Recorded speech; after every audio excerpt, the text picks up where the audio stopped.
गौतम बुद्ध का जीवन एक ऐसी प्रेरणादायक कथा है जो आज भी विश्व भर में लोगों को जीवन जीने की सही दिशा दिखाती है। उनका असली नाम सिद्धार्थ था। वह शाक्य वंश के राजा शुद्धोधन और महारानी माया के पुत्र थे।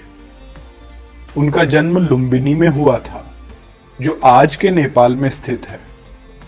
सिद्धार्थ का बचपन राजमहल की सुख सुविधाओं और ऐश्वर्य में बीता।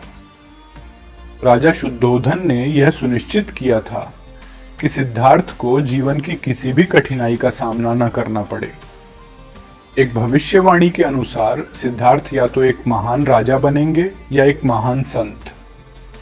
इस भविष्यवाणी से चिंतित राजा ने सिद्धार्थ को महल के अंदर ही सीमित रखा और उन्हें बाहरी दुनिया की वास्तविकताओं से दूर रखा।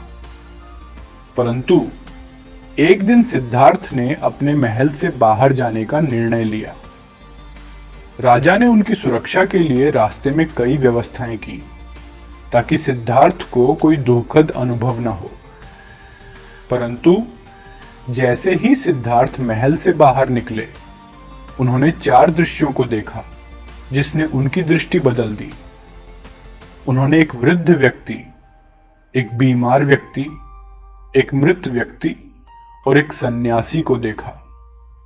इन 4 दृश्यों ने सिद्धार्थ को जीवन की अस्थायीता और दुहक की वास्तविकता के बारे में सोचने पर मजबूर कर दिया। इन दृश्यों ने सिद्धार्थ को गहरे सोच में डाल दिया। वह समझ गए कि महल के ऐश्वर्य और सुख सुविधाओं में रहकर भी मनुष्य जीवन के सत्य से भाग नहीं सकता। उन्होंने तय किया कि वह इस दुहक के कारण और उसके निवारण का मार्ग खोजेंगे। उन्होंने 29 वर्ष की आयु में अपने परिवार, महल और राजपाट को त्याग दिया और ज्ञान की खोज में निकल पड़े। सिद्धार्थ ने विभिन्न गुरुओं से शिक्षा ली, कठोर तपस्या की और कई वर्षों तक जंगलों में भटकते रहे। परंतु उन्हें संतोषजनक उत्तर नहीं मिला।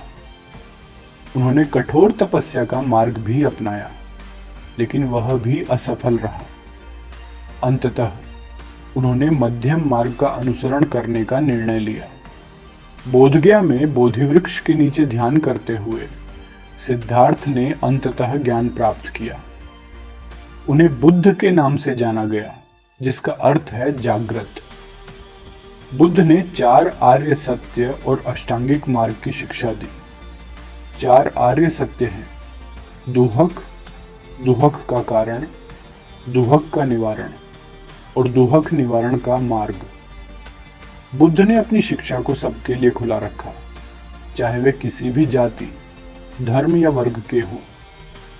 उन्होंने संघ की स्थापना की, जिसमें उनके अनुयायी संघबद्ध होकर उनके उपदेशों का पालन करते थे। उनके प्रमुख अनुयायियों में आनंद, शारिपुत्र, मौदगल्यायन और महाकश्यप प्रमुख थे। बुद्ध ने 45 वर्षों तक उपदेश दिया और अपने ज्ञान का प्रचार किया। उनकी शिक्षाएं अहिंसा, करुणा और मैत्री पर आधारित थीं।